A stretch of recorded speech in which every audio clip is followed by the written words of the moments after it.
Hello everyone, my name is Nigel MacNeill, and my partner's name is Rylee Harlos, and we will be talking about the Fae. Before diving into the argument we formulated, a little background knowledge is in order. In our research into the fairy race, through folklore, we have collected information to give us a better picture of what they were and how they lived. According to myth, a fairy is portrayed in many different sizes. They can range from the size of a human to the size of a pygmy, being a miniature human. Also often, fairies will be seen as natural phenomena, such as rain, drought, wind, fire. It varies. A fairy, according to Celtic folklore, can live in the sea or on land. Typically, they are found in hills, lakes, or streams. They prefer to live on hills, but as well they are believed to be found in the other world, also known as fairyland, a place commonly found in literature. It is believed that the month of November is the most likely time you will encounter a fairy. In the places previously mentioned, you will find fairies under hawthorn trees, usually playing music to pass the time. Sometimes they will use this music and dance to trap or trick humans. In extreme cases, fairies will kidnap young, beautiful women and take them to their palaces to become brides. Mentioned in old Celtic romances, translated from the Gaelic. Upon hearing fairy music, a human will no longer be able to feel hate or love. Fairies as a whole have many magical abilities that they can call upon. They can transform into the natural phenomena as mentioned before. They can also cast fairy spells on people or animals. Their most mischievous ability is to create illusions, fooling many humans. Although they are clearly powerful, fairies have a couple key weaknesses. Fire can be used to cleanse a fairy spell from the affected creature. Once someone has passed through the flame, the spell will be broken and they will be free of the fairies who cast it upon them.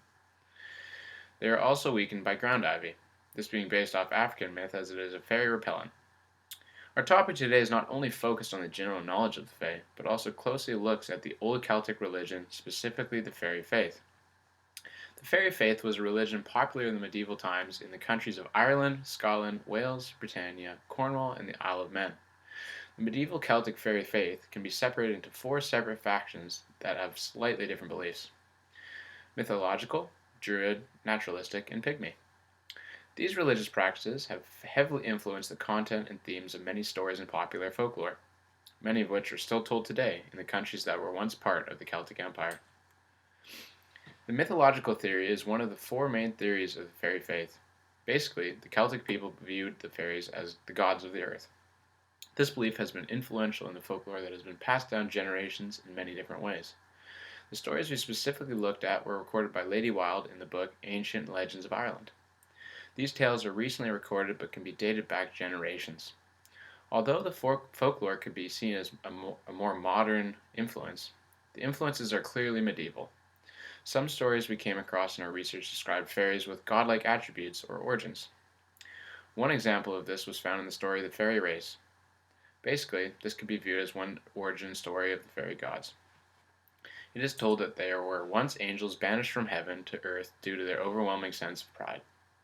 Once they were cast down, fairies fell on land, while others were submerged into the sea, where they built extravagant palaces, or burrowed into the hills. The fairies then became the first gods of the earth. This story is a very prominent example of folklore with a heavy mythological influence. A more subtle example can be found in the story Fairy Justice. This story is about a group of fairies punishing a man for beating his wife. They trick him into traveling with them across the sea, and then they try to drown him. They declare that they have the power over life and death. Typically, in many well-known religions, having the power to decide a human's fate is bestowed upon the gods. These are only a few of many examples, but overall the influence is clear. As people believed they were the God telling of the stories reflected that assumed fairy power. Another form of fairy faith is described by the Druid theory. This is a less popular theory, but is still recognized as one of the key explanations of the religion. Druidism was a popular cult belief in the Middle Ages through Celtic world. People would believe that there were druids that possessed magic and had an affinity for nature. This is similar to what people believed as a witch in those times, the main difference being the affinity for nature and working in nature. To the fairy faith followers, these druids were fairies. More commonly, the druidesses were more thought of in this way.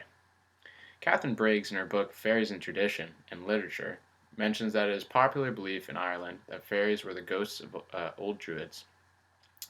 Another belief of the people was that fairies were accomplices of the witches and taught them magic.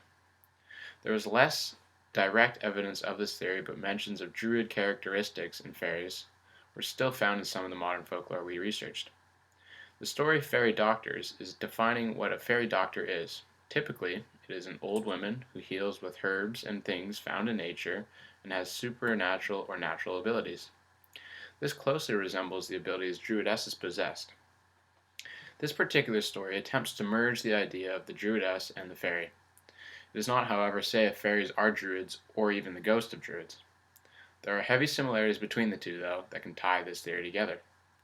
Most stories of fairies possessing powers to control nature could also be attributed to the druids' powers originating from nature.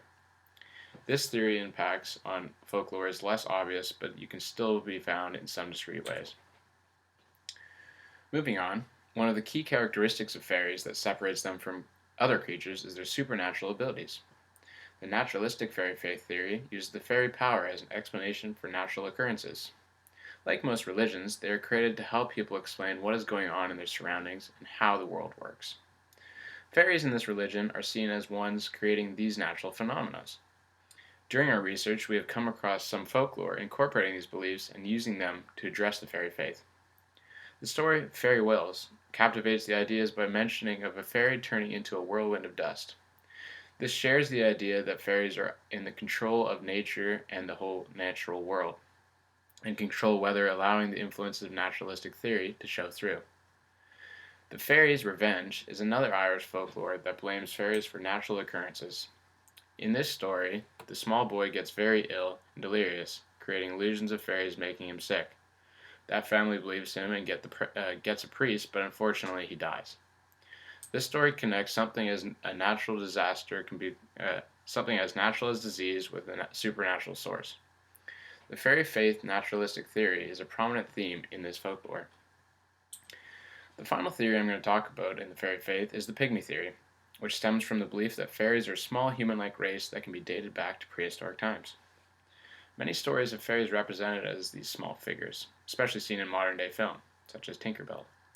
It is also found in traditional folklore, the two examples we will be discussing, one being the puka and the other being the fairy nature. Both of these stories make references to little men or child-sized people, coinciding with the pygmy theory.